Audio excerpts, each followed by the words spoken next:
in relation to communication, which is the main thing that we did last week, and there was so much coming through that we thought we'd spend a good lot of today, probably the most of today, talking about communication again. What we're going to do is we'll go through a number of the questions and the comments that you had over the week coming in on our email, and then we're going to move on to what we have today is a special guest for you, a very special guest here, Andy Kelly, who is the CEO of the Irish Blood Transfusion Service, and Andy's been through change a lot of times, up and down. This stage probably don't recognise yourself with all the change. Yes, we've been through a lot of change processes over the last number of years. So we're going to share the experiences with Andy, but we've got here again part of the usual panel. We've got Mick O'Connell with us here, and we've got Ashley Hughes as well to talk about this. And as we said last week, and as we do normally in this situation, during the webcast, please get in touch with us if you want to. All you've got to do is get onto your screen here, type it through, and we can pick it up here and deal with some of the questions as we're going along. So, first of all, I suppose the thing we should do is deal with some of the questions that came through last week. A lot of stuff came through, as I said. We boiled it down to about 5 or 6 things that we thought might be just useful to skim over here at the beginning, and then we'll maybe pick them up as we're going through, if that makes sense to everybody. Yeah. My name is Peter Finnegan. I'm the Managing Director of Communique International, and you can address all of the remarks that you have on the machine here. Also, you can send them through on your email so we can pick them up later on. Okay, just looking at the questions that came through. One was, the first we heard of the redundancies was on the media. It was a mess. Now, I'm not sure that might or might not be got to do with what's happened up in Cavan, but I think that has happened in other places before. Anybody, any comment, any pick up on that? I think obviously the important thing is to communicate with your staff when you know the situation is changing, so they can understand fully what's going on, and you communicate directly to them, as opposed to hearing it elsewhere and perhaps hearing a different version of the event. I think it's very important to communicate directly to them. Yeah, well, I came across that situation once. It was an amazing one. It was in the last couple of years, let's put it that way, because I don't want to identify the client. And an enormous amount of work was put into it. Enormous amount of work was put into making the announcement. It was a big announcement. We did preparation of messaging. We did preparation of the people that were going to give the messaging. We started preparing for the media, and I suppose we spent 2 weeks doing it. Going to be announced on a Tuesday.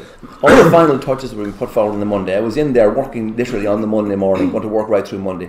And at 1:30 in the news on Monday, the whole thing came out in the media. Unbelievable. And you can imagine what that did. It actually threw the whole thing into disarray. Yeah. So all that really said to me was that you really need a plan B. Any time that you're actually going, if it's a big organisational change that's going, if there's going to be redundancies involved in it, you certainly need to have your plan B. What happens if this leaks? Now, we didn't have a plan B in that case, and well, okay, it was rescued, but it was rescued by the skin of its teeth, you know. So that's all I would really say in relation to that. We'll be talking about media again later on. Next one is, how do you convince people to continue to work productively when you know they'll be leaving in 6 months? That's an interesting one. You know, people are going to be leaving in 6 months, going to have to keep them working in the meantime. Yeah. I've seen situations where productivity has increased when people were leaving, actually. And I think the situation there is, if somebody's leaving in 6 months, orient their thinking to, there is a career after 6 months. There is life beyond this company. And the two main reasons why people would increase or work productively for that 6 month period is, first of all, because of their personal pride.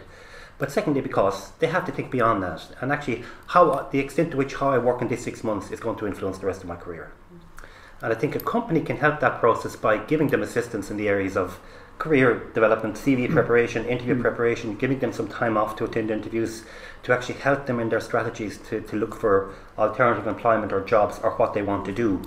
But it's a very interesting scenario, because while initially you would think it would be a very difficult period, in many instances it can be a period where people do work very productively. Sorry, just from my own experience, if that isn't handled well, I've seen situations of sabotage in terms of people, you know, putting a spanner in the works, doing something that they know is going to create, you know, untold damage to the business, and that's really them venting their hurt and their pain and feeling that it has not been properly managed. So apart from, I suppose, the ethical reasons of treating people with dignity and respect, there's a good business reason as well that you need to keep them on side. Yeah, I think people also, the managers need to make them feel part of the company still. That they have a role to play, and they've got a performance to achieve, which actually enhance the company in their remaining 6 months of their employment there. And most people in a professional sort of ism of their own commitment will want to do that anyway. That's right. Yeah, I think people underestimate the commitment that people have, and overestimate the cynicism. As I found in most cases.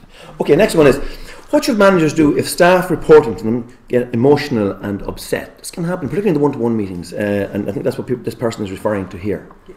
Well, undoubtedly, Peter, people do get upset. This is what happens in the real world. They're receiving information, it's a shock to their system.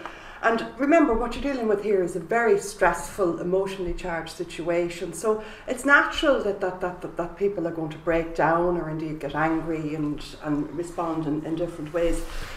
As a manager, when you're faced with that situation, from my experience, what I've found is there's no point really going back to the logic of the argument in terms of what we're trying to say or why this is happening, because to be honest, when people are in a high emotional state, that logic isn't going in. They're not able to receive it.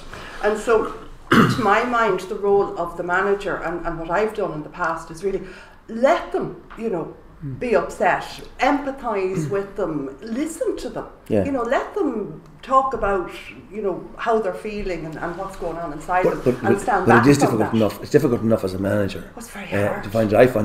I found that particularly if you find that there's a man actually breaks, like, it's emotional. It actually has more impact on people, and so it's a very difficult situation. So really, what you're saying, I suppose, we'll listen. Yeah, and then sometimes as well, you have to. You have to give people a bit of quiet time. You have to pull back and say, look at, let's talk about this later on in the day or tomorrow. And then the key thing is follow up. You check in with the person, you bring them aside again, you sit down, and at that point, if they're calmer, then you can start, I suppose, dealing through the sort of the ramifications of the case. What we're looking at here is we're planning a change programme to be launched in the middle of the year, probably with redundancies. Some of my people suspect something is happening and are asking me if there's going to be job losses coming up. I can't tell them the truth, and I don't want to tell them a lie. Some of these people gave up good jobs to work with us. Now, there's a dilemma. Well, clearly it's a very fine line here, a balancing act to do. I think in the current climate, organisations going through such difficult times, people within the organisation will know if there are difficult times ahead or if they're in difficulties right now, which may spell redundancies. I think the important thing from my perspective would be that you would want to tell people what you know. They may not like the message you're telling them, but at least... But Andy, if you know that you're planning for redundancies and you really can't announce it, how can you say, well, we're thinking of letting 200 people go? No, what you can say is that the company's going through a difficult period. We're suffering trading loss over the last 6 months. Our order book for the next whatever period is not so good. This doesn't look good for the health of the company, and it may affect employment. That will, I think, send a signal now that there could be redundancies down the line.